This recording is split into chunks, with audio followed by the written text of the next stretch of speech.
Hello guys, welcome to back to my channel. আশা করি তোমরা সবাই ভালো আছো, আমিও অনেক ভালো আছি। তো আমি এসেছিলাম ডিমান্টে।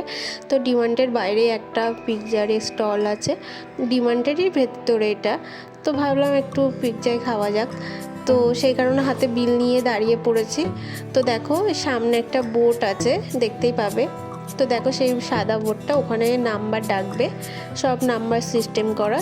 তো আমি দেখো এতটাই মানে কখন দেবে মানে এই চিন্তা মাথায়। আর এইদিকে ওড়নাটা আমার যে ছোটো বড়ো হয়ে গেছে, কি বাজে লাগছে দেখো। আমি মানে যখন ভিডিওতে এডিট করছি তখনই আমি দেখতে পেলাম।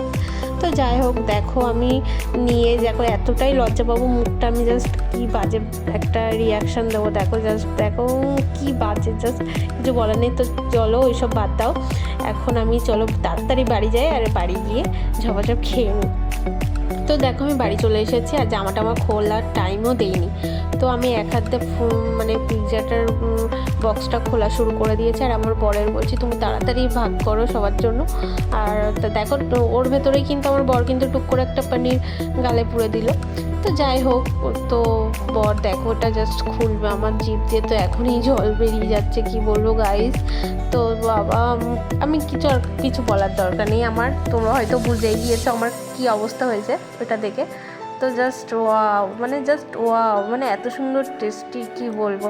তো যাই হোক, দ্বিতীয়বারটা দেখলে তো আরও মানে জিভতে জল বেরিয়ে যাবে। তো যাই হোক গাইস, আর একটা যে কথা বলতে চাই তোমাদের সাথে, যে আমরা এত যে ভালোভাবে ভিডিও করছি, ভালো পোশাক আশাক পরে বা ভালোভাবেই ভিডিও করছি, বা আমার মতন বা অনেকেই ভালোভাবে ভিডিও করছে, কিন্তু তাদের দেখেছি কোনো লাইক কমেন্ট কোনো কিছুই পড়ে না। কিন্তু আর যারা খারাপভাবে ভিডিও করছে তাদের তোমরা পাশে আছো, কিন্তু আমাদের তো পাশে থাকা দরকার। আমরা কি দোষ করেছি? তোমরাই তো আমাদের খারাপ করে দেবে আস্তে আস্তে। তো প্লিজ পাশে থেকো।